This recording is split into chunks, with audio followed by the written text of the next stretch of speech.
Furnaces on the fritz, boilers breaking down, plumbing and heating workers are getting slammed with emergency calls. Yep, and with ridiculous wind chills on the way, frozen pipe problems sure to follow.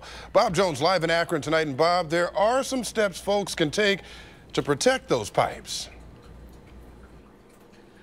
Well, Frank, we have shared some of these tips over the years, but experts say they are definitely worth repeating this week. Run a small stream of water from your faucet, whether it's in your bathroom or your kitchen, because running water through pipes makes it more difficult for those pipes to freeze. And here's another thing. Open up those cabinet doors so that warm air can go in and circulate around those pipes. But a major problem right now for many people, getting the heat back in their homes. With no heat in his Randolph Township home, Harold Doolittle is using a pellet burner to stay warm, his wife Shirley wrapped in a blanket. Sunday morning we woke up at 3:30. It was cold in here and the boiler wouldn't work. Their old boiler busted. That's the way problems are. They're never a good time for them. Crews from H. Jack's Plumbing and Heating spent the day putting in a new high-efficiency boiler. We're busy. We're very busy. We're running around the clock most times.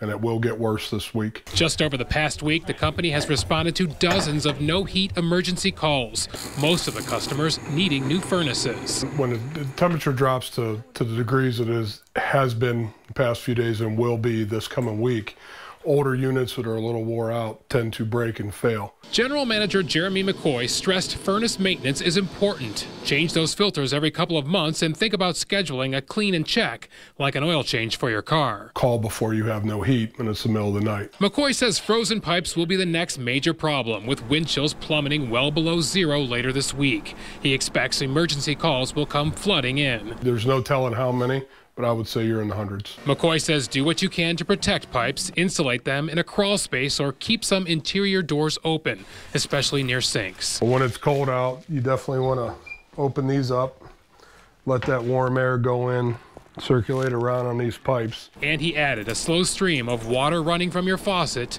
does make a difference. Running water is harder to freeze than water that's sitting still. Meanwhile, the Doolittles are anxious to have heat back on in their home, just ahead of the Arctic blast. I'm not used to it.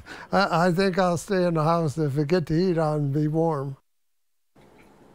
Of course, one of the biggest worries when the weather gets this cold, frozen pipes bursting and flooding homes. McCoy says some people like to use a hairdryer to try to thaw pipes under sinks, but he says never use anything with the flame. His best advice, call an expert if your problem is that serious. Live in Akron, Bob Jones, News 5.